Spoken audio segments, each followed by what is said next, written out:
mais simples de se pegar, né, do que aqueles complexos que eu costumo colocar, né, sempre algum de geometria, seja analítica, seja plana, algumas questões bem complexas, assim, nessas questões.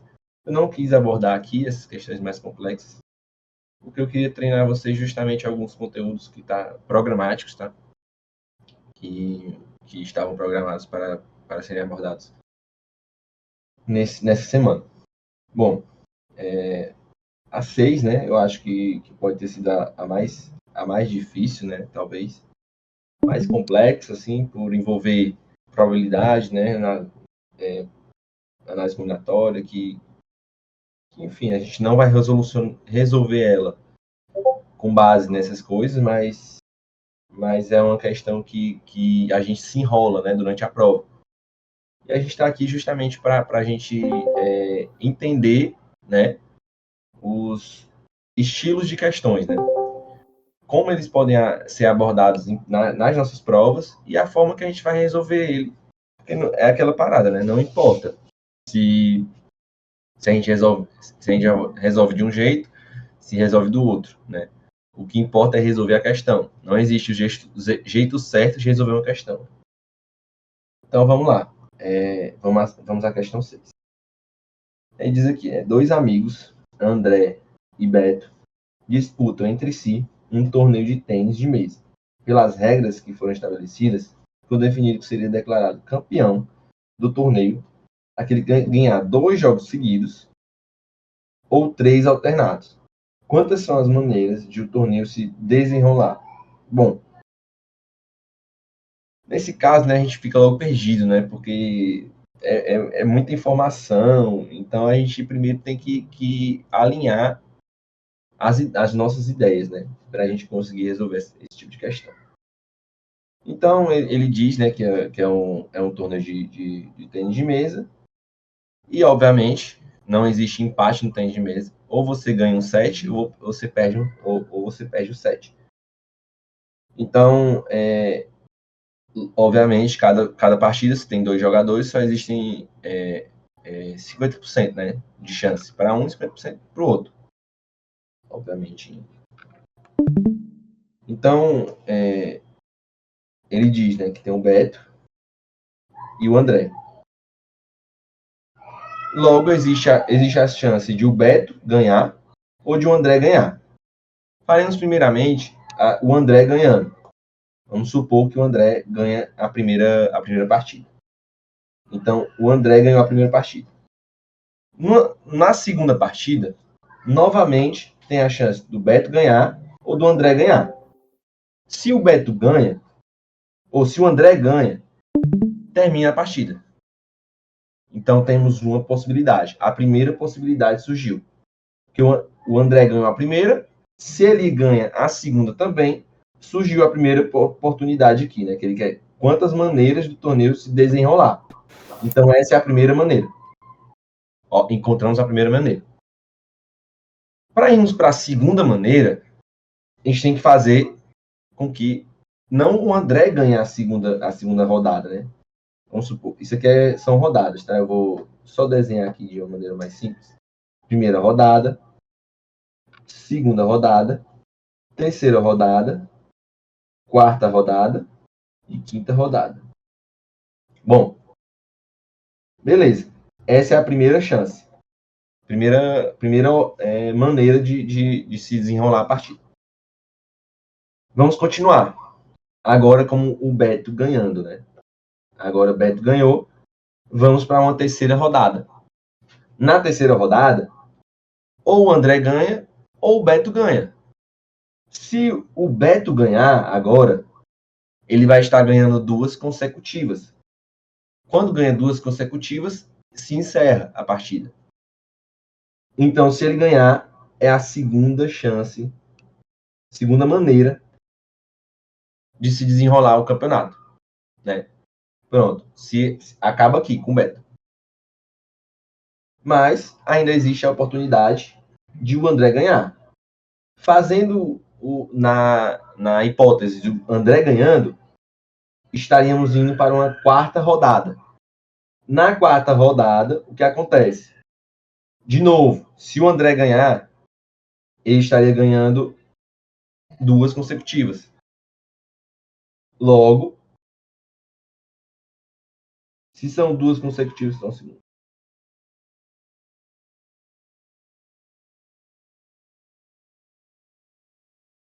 Se são 2 consecutivas, essa é a terceira forma. Acaba a partida, né? Terceira forma, terceira maneira de se desenrolar o campeonato. Beleza? Mas, se o Beto ganha, vamos para a quinta e última rodada.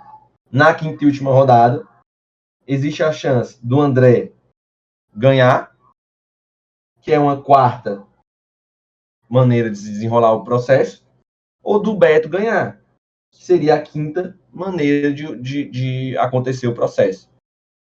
Entendidos? Então, nessa dinâmica, temos 5 maneiras de desenrolar o processo, né? Desenrolar esse campeonato.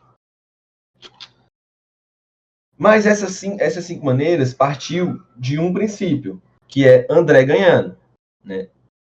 Se o Beto ganha, aí seria uma outra configuração, né? Então, no caso, seria espelhado. Isso aqui tudo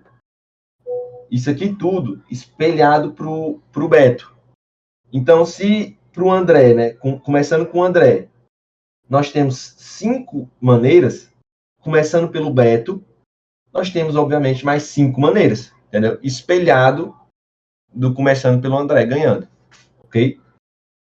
Então, essas 5 maneiras, mais as 5 começando com o Beto, são 10 maneiras de desenrolar o processo, entendeu? Ficou entendido? Eu consegui explicar de uma forma que entrou na cabeça de vocês, porque essa questão eu considero realmente uma questão difícil, de um raciocínio bem aprimorado, né? O que é que vocês acharam? Vocês conseguiram entender isso aqui? Eu entendi, mas eu acho que eu chegar nesse raciocínio assim eu não iria conseguir, sabe? Mas eu Mas entendi. agora você vai conseguir, entendeu? Porque existem questões, gente, que o Enem é o seguinte, é por isso a importância da gente fazer simulado, fazer questão, porque a banca, ela não tem a criatividade infinita, tá? Ela não tem uma criatividade infinita. Ela vai repetir várias questões, muitas e muitas questões. Uma questão que é considerada difícil em um ano, como eles repetem a questão, ela vai se tornando uma questão já batida e fácil. Mas ela era uma questão difícil, entendeu? Mas ela se torna mais fácil. E isso é fazendo questão. Então, eu tenho certeza que se cair agora uma questão parecida, você vai fazer esse quadrozinho, entendeu? Uhum. Então a gente tem que entender que quando a gente faz uma questão, a gente tem que entender o processo que a gente conseguiu fazer aquela questão e replicar para questões parecidas. E é isso que eu quero para vocês. Então, por isso que eu trago também algumas questões que eu considero importantes, né? Eu meio que repito o padrão da questão em outras oportunidades, né? Em outros TCs, né? Como eu fiz, por exemplo, a do produto notável, para entrar na cabeça de vocês. Então, muito provavelmente eu vou lançar algo parecido com isso aqui em outros TCs para vocês resolverem dessa forma e aprender a resolver, entendeu? Eu aqui expliquei para vocês, aí vocês sozinhos vão fazer esse tipo de questão e eu tenho certeza que vocês vão conseguir. Então, por isso, para continuar, né, para dar continuidade nessa aula, é importante que a gente entenda as questões que a gente teve dificuldade, né, em raciocínio, principalmente, né, para a gente replicar em outras questões parecidas. Né? Então, obrigado aí pelo... Deus, Oi? tu pode, por favor, repetir essa, porque eu ainda tô um pouco confusa. Tá, vamos repetir o raciocínio, né, dela. É assim, poderia ser, isso aqui é tênis de mesa, mas poderia ser qualquer outro esporte, né? Que é de individual, que você está competindo com uma outra pessoa, por exemplo, xadrez. Poderia ser xadrez, né? O que importa aqui não é o esporte, o que importa é a dinâmica do que está acontecendo lá. Então, ele diz que Beto vai jogar contra André, no melhor de 5, né? Isso aqui entendido, né? Dois jogos seguidos acaba a partida e o cara que ganhou 2 seguidos recebe a premiação, né? É campeão. Ou 3 alternados, né? No caso, 3 alternados ganha uma, perde uma, ganha uma, perde uma, ganha um. Entendeu? Esses 3 alternados. Então, a gente começa pela primeira rodada aqui, entendi? Primeira rodada, vai Beto contra André. Existem 2 possibilidades, né? Eu posso aqui refazer agora com o André, tá? Ou com o Beto. Só para vocês entenderem que o final espelhado ali é a mesma coisa, né? Ao final vai ser a mesma coisa. Por exemplo, o Beto ganha, tá? O Beto vai ganhar. Aí vamos para a segunda rodada. Segunda rodada aqui.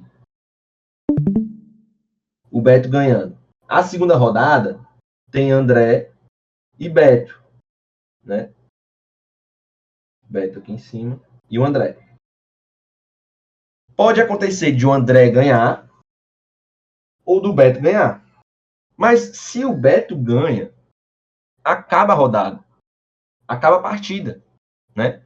Porque ele vai estar ganhando a primeira e a segunda seguida. Então, 2 seguidas, 2 jogos seguidos, acaba a partida. Então, pronto. Beto ganhando é a primeira maneira do torneio se desenrolar. O que ele quer? Maneira de torneio se desenrolar. A primeira maneira é o Beto ganhando. Então, essa aqui primeira. Mas se o André ganha, o torneio continua, né? Então, vamos dizer que o André ganhou agora. Aí teremos uma terceira rodada. Na terceira rodada, de novo, André contra Beto. Temos a chance do Beto ganhar e do André ganhar. Mas, se o André ganhar agora, ele vai estar ganhando a primeira, aqui ele ganhou, e a segunda. Segunda seguida. Ele vai estar ganhando 2 seguidas. 2 seguidas acaba a rodada. Acabou a rodada, é uma maneira. Se acabou a rodada, é outra maneira de desenrolar o processo do torneio. Então, essa é a segunda chance, a segunda maneira de desenrolar o processo. Né? Mas, aí, se o Beto ganha, entra nas alternadas, né? Vai estar alternando. Começou com o Beto, depois o André ganhou, agora o Beto ganha. Então, vamos seguir. Começando de novo pro Beto, vai ter a chance de novo. A 4ª rodada agora do campeonato. Que tem a chance do Beto ganhar ou do André ganhar. Beleza?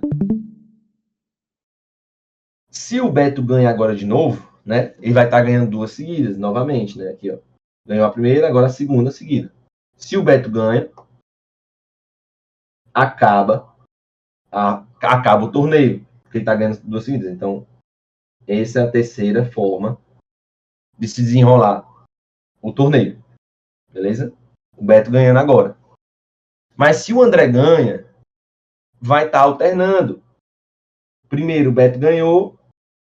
Primeiro o Beto ganhou, depois o André ganhou, depois o Beto ganhou de novo, e agora vai ser o André de novo.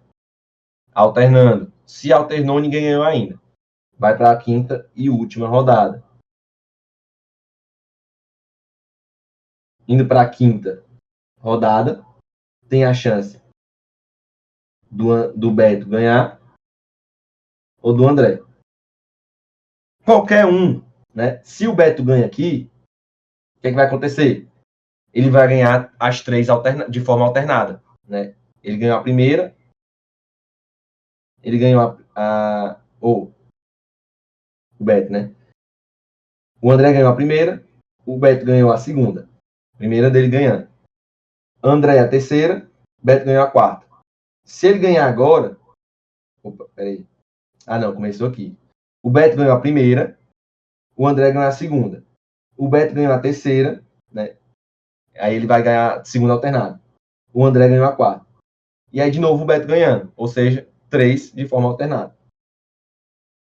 Então, é a quarta maneira de se desenrolar o processo. E o André ganhando, ele vai estar ganhando a duas seguidas, numa quinta maneira de desenrolar o processo. Entendeu? Deu para entender? Então, tem 5 maneiras, começando pelo Beto. E a gente já tinha explicado as 5 maneiras, começando pelo André. Aí, como vai se espelhar, né? Quando começa pelo André, fica mais 5 igual a 10. De boa? Deu pra Entendi, entender, Matheus. Natália? Obrigada. Deu sim. Obrigada. Show. Aí, depois disso, né? Me pediram a questão número 8. Só um segundo aqui. Yeah.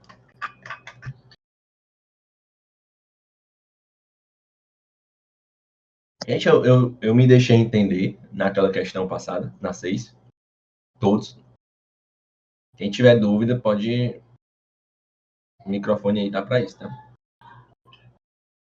Parece que eu sou raciocínio lógico, Matheus. Aquelas bem difíceis para tentar passar no CJ. Posição de juiz. Entendi. Bom. Vamos para 8, né? Isso aqui me pediram também.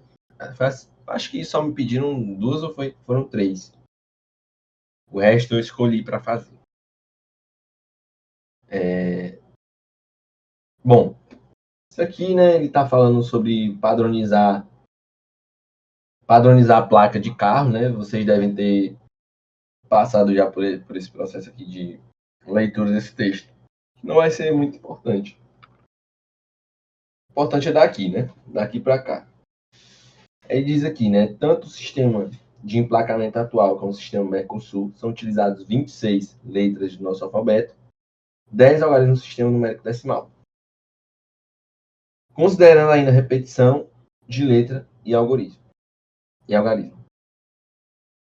Aí ele bota aqui, né? Um exemplozinho de placa com 1, 2, 3, 4 letras, né? E 1, 2, 3 números. Então, 4 letras e 3 números. Aí diz aqui, o padrão de placas utilizados antes do processo, antes da padronização, era composto por 3 letras e 4 números. Beleza. E as placas com numeração de 000 não eram utilizadas. O número total de placas disponíveis nesse modelo é. Beleza, então ele quer com 3 letras e 4 números, né? Ele não quer a atual. Ele pega esse padrão antigo, né? Que é aquele padrão antigo, né? Que é com 3 letras e 4 números. E ele disse que as numerações que terminavam com 000, 00, 00, não eram contabilizadas, ou seja, não faziam parte do pacote. Então, eram todas as placas, menos as que terminaram em 4 zeros. Beleza. Então, para isso, né, primeiramente, como ele quer as chances, número de placas disponíveis nesse modelo, né, ele quer as placas com essa restrição, né? Com a restrição. Beleza. Então, né, a gente tem que calcular tudo, todas as possibilidades, né, de placas e retirar aquelas que terminam em 4 zeros, né? Então, para isso, a gente tem que identificar aquelas que terminam em 4 zeros, né? Como é que a gente faz isso, né? Na probabilidade? É princípio fundamental da contagem, né? Essas tirinhas aqui, vocês têm que estar familiarizados com essas tirinhas, tá? No princípio fundamental da contagem. E o que acontece, né? Quando eu fixo o 0000, eu estou dando apenas uma possibilidade para acontecer como é que se diz? Esse evento, né? Na probabilidade a gente chama de evento as coisas. Então, só estou dando uma possibilidade de acontecer esse evento, que é nesse ponto aqui da placa, ocorrer um zero. Só tem uma possibilidade, que é o zero estando lá. Né? Vocês entendem isso? Entendem isso do princípio fundamental da contagem? Sem entender isso aqui, eu não consigo prosseguir. Posso prosseguir, né? Sim. Então, pronto. Como só tem um zero lá, só tem um evento, uma possibilidade de evento acontecendo, é como se a gente fosse multiplicando, né? Isso aqui é uma possibilidade. A gente bota aqui um, pode ser embaixo. Ou em cima. Acho que a maioria coloca em cima, então eu vou colocar aqui, que é o zero. Novamente, aqui só pode ter o zero, então só tem uma possibilidade, que é eu colocar o zero aqui. Aqui de novo, só tem uma possibilidade, que é eu colocar o zero aqui. De novo, uma possibilidade, que é eu colocar o zero aqui. Então pronto. A gente tem as possibilidades aqui, a probabilidade de ter 0, 0, 0. Mas agora, as letras, elas podem mudar. E são quantas letras, né? Ele diz 26 letras. Então, nesse ponto aqui, eu vou ter a opção de A, B, C, D. Nesse ponto aqui, no caso. Nesse começo. Eu vou ter a opção de A, B, C, D, E, F, G. Até, né? Enfim. Todas as letras. Então, eu tenho 26 possibilidades aqui. Posso ter qualquer letra para esse evento. Aqui eu tenho mais 26, que pode ser todas as letras, que pode haver repetição, então eu não vou mudar isso. Se tivesse sem repetir letra, seria 25 aqui. E aqui também, de novo, 26. Aí a gente só multiplica. 26 vezes 26 vezes 26, vezes 1, vezes 1, vezes 1, vezes 1. Isso aqui vai dar 1 vezes 1 vezes 1 vezes 1 é 1. Então, 26 ao cubo. Tá? Então, essa é a chance de acontecer terminando com 0, 0, 0, 0. Agora, todas as chances, o que acontece? A diferença agora vai estar aqui, né? Nesses 4 últimos. Eu vou continuar tendo 26 chances aqui, 26 chances aqui, 26 chances aqui. Mas agora, nesses 4 últimos, o que é que vai acontecer? Em vez de eu ter só a possibilidade de ter 0, nesse ponto aqui, só 0, eu vou ter a chance de 0, 1, 2, 3, 4, 5, 6, 7, 8 ou 9. Então, eu tenho 10 possibilidades para cá. Da mesma forma, eu tenho 10 possibilidades para cá. Da mesma forma, aqui e aqui. Então, o total de chances é 26 ao cubo vezes 10 elevado a 4. Então, se eu quero todas as chances menos as que terminam em 4 zeros, é só fazer a diminuição, né? Eu pego esse 26, a subtração, no caso, 26 ao cubo, vezes 10 elevado à quarta, e diminuo dos 26 ao cubo. Aí aqui o que acontece? Coloca-se o 26 ao cubo em evidência, que vai multiplicar isso aqui, o 10 à quarta, menos 1, né? Porque 26 ao cubo vezes 1 é 26 ao cubo. Esse 10 ao quarta é 10.000, né? 10.000 menos 1 é 9.999. Então vai ficar 26 ao cubo vezes 9.999. Beleza. Aí, né, é só saber que 26 ao cubo é 17.576. Aí é só fazer a multiplicação mesmo. Na hora da prova, você faria a multiplicação. 26 vezes 26 vezes 26. Que é chatinho, mas, né, letra C. Alguém com dúvida nessa aqui? Tem outro jeito de fazer, Matheus? Ou é só isso, de tudo menos a restrição? Assim, eu não vou ser arrogante, né? De dizer, não tem outra forma. Que pode ter. Mas essa forma eu desconheço, entendeu? Porque esse tipo de questão, ele é mais batido, né? Como eu disse, são questões batidas que a gente vai fazendo e vai pegando a manha da questão, né? E vai ficando tranquilo de se fazer. Eu acho que essa aqui é a mais fácil de se fazer, né? Eu acho que não tem uma forma mais fácil de fazer isso aqui.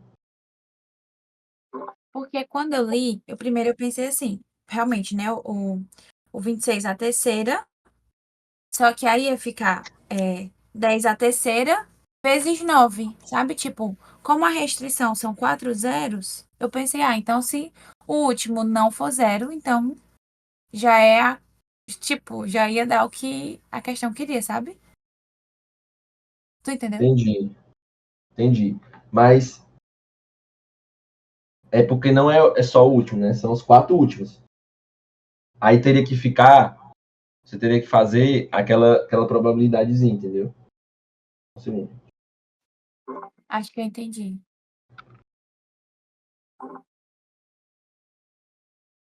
Porque são os 4 últimos, né? Porque você só diminuiu em 1, né? Em uma unidade, né? No caso. Isso, porque no caso, se fosse 0001, já estaria fora da restrição, já poderia ter essa placa. Foi nessa lógica que eu pensei, Exatamente. sabe? Poderia ter 00001. Mas assim fica mais complicado de se fazer ela, né? Entendi. Talvez até a gente consiga fazer em algum momento. Só que dá mais trabalho, né? Mas mais trabalho. Porque essa aqui é literalmente você pegar todo, menos o que ele pede a restrição mesmo, né? Calcula a restrição. Tem muita coisa de probabilidade que é feita dessa forma, né? Muitas coisas, assim. Eu vou trazer várias questões de probabilidade, batidas de Enem, né? Que muita gente erra por não ter feito, não ter contato com o tipo de questão. Porque probabilidade, gente, infelizmente, é a parte mais difícil da matemática. Né? Basicamente, é a parte mais difícil da matemática. A nível médio, disparado. Né? Então, quando alguém quer aloprar em alguma questão em matemática, por exemplo, eu quero deixar a prova difícil, vai para a probabilidade, que é mais fácil de deixar a prova muito difícil. Às vezes você troca uma palavrinha e muda toda a questão. Né? É bem difícil. Então, se a gente não tiver safo, né, entendendo as questões de probabilidade, a gente não consegue desenvolver melhor essa habilidade, né, que o Enem pede. Então, é interessante que a gente esteja preparado para todo tipo de questão de probabilidade. Fazendo questão. É assim que se fica preparado para isso. Porque não é aquilo que eu disse para você, gente. Muitas vezes a questão do Enem, ela é muito difícil, mas é muito batida. Então a pessoa faz, mesmo sem saber tanto conteúdo. Então, eu quero que vocês entendam exatamente isso. Porque a gente está no Enem para resolver questão. A gente não está lá para ser PhD naquela área. A gente está lá para fazer aquela questão. Entendam isso. A gente não estuda, atualmente, a gente não estuda para trabalhar com o Enem. Né? A gente estuda para passar. Então, é resolver aquela questão. A gente tem que ver a forma de resolver aquela questão. Sem brigar com a questão, porque a questão mal feita vai existir em todo vestibular. O Enem tem questão mal feita, o S tem demais. Então, não podemos brigar com a questão. A gente tem que pegar, entender como é que se resolve e replicar em outras questões parecidas.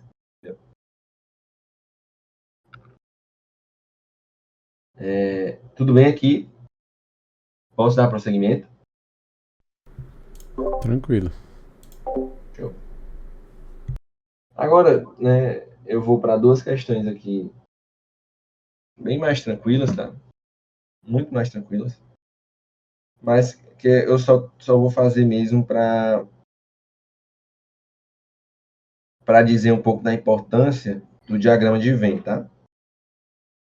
Porque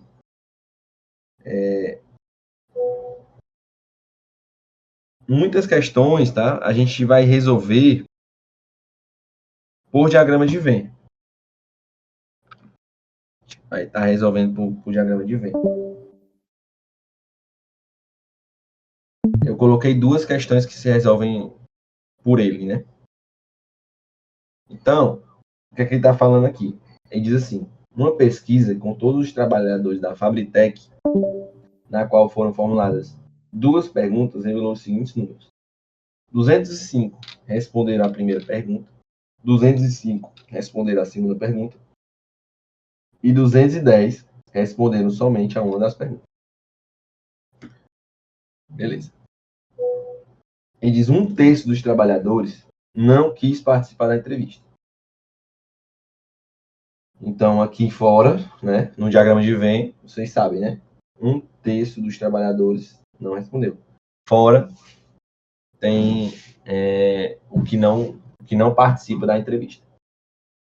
Justamente para a gente conseguir lembrar dele, tá? Aí, com esses dados, pode concluir corretamente que o número de trabalhadores da Fabritec é. Então,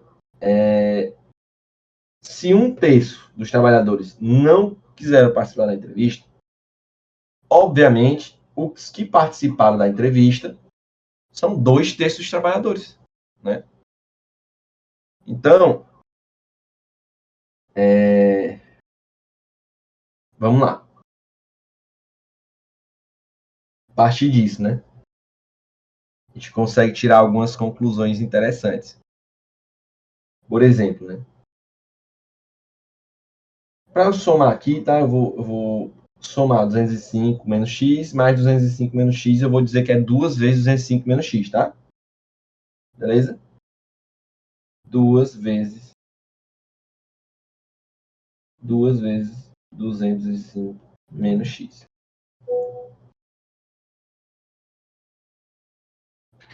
O que seria isso aqui? Na verdade, o que seria x, né? X é a interseção, né? Responderam as duas perguntas. Ao mesmo tempo, né? A interseção entre isso aqui. Então, né? 2 vezes 205 menos x, que responderam só a primeira, mais os que responderam só a segunda, mais x, né? Vai dar o quê? Os 2/3, né? Os 2/3 de trabalhadores.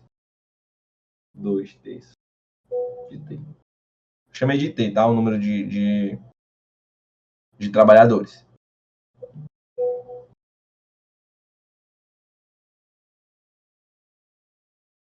E a gente tem também, né, no outro sistema, que ele diz aqui, né, os que responderam a somente uma das perguntas são 210. Então, 205 menos x mais 205 menos x, logo, de novo, né, 205 menos x respondeu só a 2 e 205 menos x respondeu só a 1. Então, se somar os dois, eu vou ter que participou somente de uma pergunta. Isso aqui, e ele diz que é 210, né? Ele diz aqui, ó, 210 responderam somente a uma pergunta. Então, se eu somar isso aqui mais isso aqui, vai dar 210. Beleza. Agora, né, a gente tem esse sisteminha. A gente pode resolver. São duas incógnitas e um sistema com duas equações e duas incógnitas, então a gente consegue resolver isso. Primeiro a gente pode achar x, né, nessa equação. A gente coloca 205 mais 205 menos x, né, só para facilitar. Vou colocar logo menos 2x, tá? Menos 2x é igual a 210. Então, aqui 410 menos 2x igual a 210. Então vai ficar, se eu jogo isso aqui para o outro lado, né, vai positivo, eu jogo isso aqui para o outro lado, vai negativo. Então vai ficar 410 menos 210 é igual a 2x. 410 menos 210 é 200. Então fica 2x igual a 200. X é igual a 200 sobre 2, que é 100. Então achamos x. Achando x, a gente joga para cá, né? Para achar os trabalhadores, que é o que ele quer, número de trabalhadores da Fabritec. Que eu chamei de t. Então vai ficar 2 vezes 205 menos x. 205 menos x se x é 100, né? 205 menos x vai ficar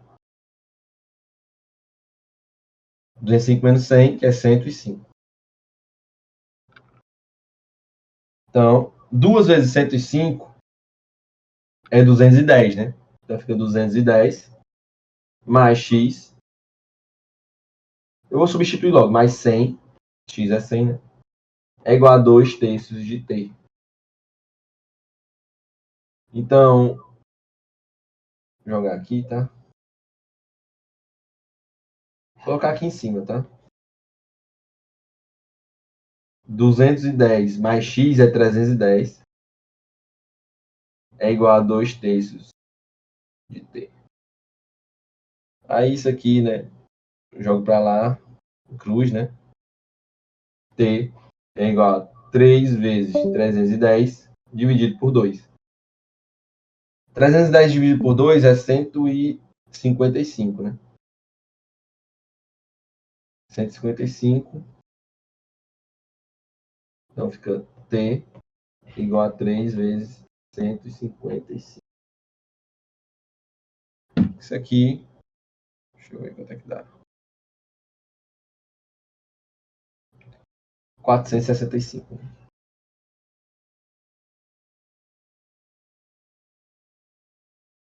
Show? Então, letra A. É interessante que a gente saiba utilizar o diagrama de Venn, tá? Muito interessante. Ó, separei uma outra questão aqui, considero muito boa e super parecida com algumas questões do Enem. São 11. Também de princípio fundamental da contagem, né? Ele diz aqui, né? Combinatório, no caso. 8 alunos, entre eles Pedro e Davi, estão dispostos na primeira fileira de um auditório, visando assistirem a uma palestra. Sabendo-se que a fileira tem 8 poltronas, de quantas formas distintas é possível distribuir os 8 alunos de maneira que Pedro e Davi não fiquem juntos? De novo, é mais uma questão de muitos menos de todos menos a restrição. Porque se eu quero número de maneiras que Pedro e Davi não fiquem juntos, né, eu tenho que calcular primeiro a forma que eles ficam juntos e diminuir do total. Essa é a forma mais inteligente de se fazer esse tipo de questão. Beleza? Não é inteligente, é a forma mais fácil, na verdade. Inteligente é arrogante, né? Então, beleza. A gente vai primeiro para o todo, né? Quais são as formas de se fazer, de se distribuir esses alunos nas 8 fileiras, né? Princípio fundamental da contagem. É 8 aqui, né? Eu tenho 8 possibilidades para a primeira poltrona. Depois, como eu aloquei, né? Um aluno está alocado naquela poltrona. Sobrou 7 alunos. Então, eu tenho 7 possibilidades para a segunda poltrona.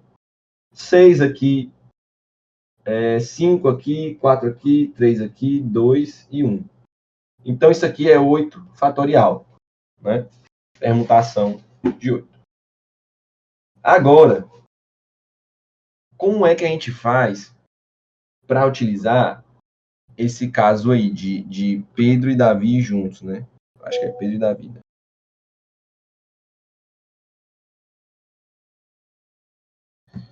Como é que a gente faz? Primeiro, né? A gente conta eles juntos, né? Como é que faz isso? É como se fosse os dois juntos. Como eles vão estar juntos, é como se eles fossem uma poltrona só, entendeu? Quando eles formam uma poltrona só, aí fica mais tranquilo pra gente, né? A gente faz assim, dessa forma. Então, os dois agora são um só. A gente conta como se fosse um só. Então, beleza. Então, ele sendo um, a gente esquece que, por enquanto, a gente esquece, tá? Isso aqui é só uma poltrona. No caso, se duas poltronas ficaram uma só, agora eu vou ter 7 poltronas. Tá dando para entender, gente? A forma com que eu tô manipulando aqui, eu tô pensando que os dois em poltronas, né, juntos, é como se fosse uma poltrona maior, entendeu? Onde os dois estão juntos, tá? Assim, eu considero que facilita o entendimento. Porque pensando como se fossem uma poltrona só, agora o Pedro e o Davi é como se fosse uma pessoa só. Então, que antes eu teria 8 poltronas, agora eu tenho 7 poltronas para 7 alunos, entendeu? Porque Pedro e Davi é um só. Então, beleza. Temos 7 poltronas aqui. Então, a primeira poltrona, eu tenho 7 formas. A segunda, eu tenho 6. A terceira, eu tenho 5. A quarta, eu tenho 4. A quinta, eu tenho 3. A segunda, ou a sexta, eu tenho 2. E a última, eu tenho 1. Então, aqui é 7 fatorial. Mas, no caso, como Pedro e Raul, né, ou Pedro e Davi estão aqui juntos, eles podem simplesmente permutar, né? Se um estava na direita, e o outro na esquerda, agora pode ter a chance de um estar na esquerda e o outro na direita, entendeu? Se Pedro está na direita e Davi está na esquerda, agora pode Davi estar na direita e Pedro na esquerda. Então, eu multiplico essas formas pela permutação de Pedro e Davi. Então fica 7 fatorial vezes 2. Então, beleza. Agora eu pego o total menos o com Pedro e Davi juntos. Então fica 8 fatorial menos 7 fatorial vezes 2. E o que é 8 fatorial, né? Para a gente fazer isso aqui. 8 fatorial é 8 vezes 7 fatorial. Menos 7 fatorial vezes 2. Colocando 7 fatorial em evidência, a gente pode multiplicar por 8 menos 2. 7 fatorial vezes 6.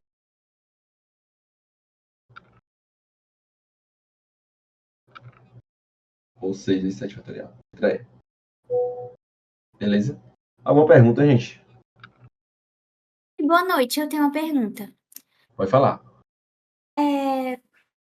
Assim, eu entendi. Só que às vezes na minha cabeça eu fico na dúvida quando é que eu tenho que usar esse princípio fundamental da contagem, ou, por exemplo, assim, pensar se é algo do arranjo ou da combinação, no caso, se a ordem importa ou não, para ver aquelas formulazinhas, entendeu? Entendi. Acho que não sei. Tem aula com o Cleiton? Tem.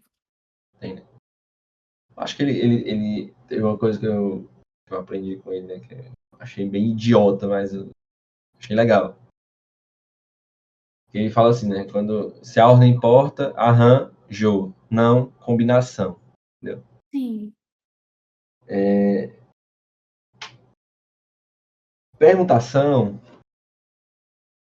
é basicamente um arranjo. Né? É basicamente isso. Mas, por exemplo, nesse primeiro que você fez 8 fatorial, eu pensaria isso o quê? Como um arranjo? Eu tenho dificuldade de saber isso. Uma permutação, né? É porque, assim, ó, eu não gosto, tá? Eu não gosto de colocar tudo em caixinhas, entendeu? Principalmente quando o assunto é probabilidade, é combinação, é princípio fundamental da contagem. Eu considero que não dá para colocar em caixinhas, entendeu? Até porque arranjo e permutação dá para resolver a mesma questão por arranjo e por permutação, entendeu? Eu gosto de Por arranjo, arranjo ia dar a mesma coisa? Assim, só para eu ter uma noção. Muito provavelmente. Muito provavelmente. Para ter noção, arranjo é a coisa mais idiota. Para mim não deveria existir a matéria arranjo, entendeu? Tipo, você estudar arranjo separado.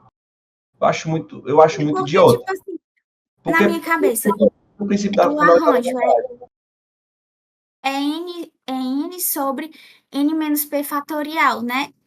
Aí, no caso desse primeiro, seria tipo 8 fatorial sobre o quê? Porque eu tô colocando 8 num total de 8. Aí eu já me confundo.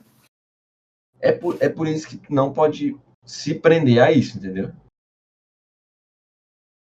Entendeu?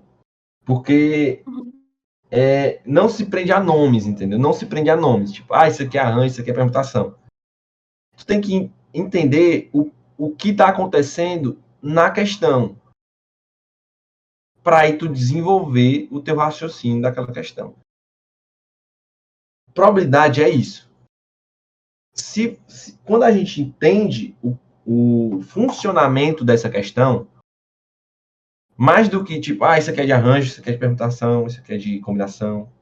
Quando a gente entende o funcionamento, a ideia, a lógica é que é o principal, entendeu? Não é a gente, estou estudando agora arranjo. O que é o P, o que é o N aqui, né? O que importa aqui é tu conseguir raciocinar o processo que está acontecendo aqui, entendeu? Porque quando Mas eu eu só olho, posso raciocinar desse seu jeito se não, tipo assim, se a ordem não importar, né? arranjo é se a ordem não importa. Aí eu posso Ou se a fazer ordem desse importa, no jeitinho que caso. você tá fazendo. Hã? Aí eu posso fazer desse jeito que você tá fazendo, né? É. No caso, quando for assim, permutações e arranjos, esses dois tipos de resolução dá para fazer pelo princípio fundamental da contagem. O que não dá para fazer, que eu saiba, é a combinação. Combinação não dá. Isso. É porque arranjo é permutação, Pronto, era isso que eu queria saber. entendeu? Arranjo é permutação, entendeu? Não, é por isso que eu digo que é muito estranho separar em bloquinho, entendeu? Foi com o intuito de ajudar, mas mais confunde do que ajuda. Tipo, eu principalmente quando eu consigo fazer pelos tracinhos que é o PFC, eu faço.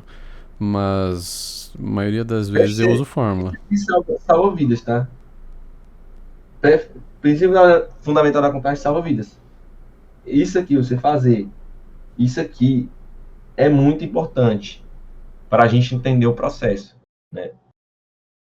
Para a gente entender como o que é que está acontecendo naquilo. Porque senão a gente fica meio perturbado mesmo, né? Porque combinação é difícil, é como eu disse ali, a parte mais difícil da matemática é essa. Não dá para fazer uma questão totalmente abstrata que vai lascar todo mundo, né? Então, é mais ou menos isso. Deu para entender? Porque arranjo é permutação, entendeu isso? Permutação é arranjo. Sim.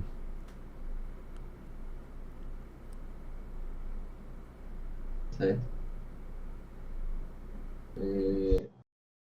É porque no caso, né, o que ia ficar no arranjo ali, né, que ia ficar em cima seria 8 fatorial.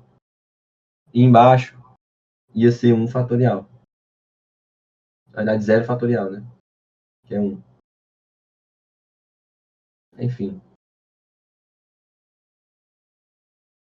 Entendi, obrigada. Nada. Gente, já vai dar 9 horas. Tranquilo, já todas as questões que me pediram foram feitas. E agora, acho que vou liberar vocês aí, tá? Qualquer coisa vocês podem me procurar, tá? que eu estarei aqui. Essa semana, gente, eu estou um pouco afastado, né? Falei pouco com todo mundo, porque está sendo muito cansativo, né? É semana zero da faculdade e está sendo um desgaste físico muito grande. Mas semana que vem regulariza, vai ficar tudo muito tranquilo, tá? Semana que vem eu vou estar 100% presente. Semana eu peço até desculpas, tá? Tenho faltado um pouco com vocês. Mas é isso, gente. Tenham um bom resto de semana aí, tá?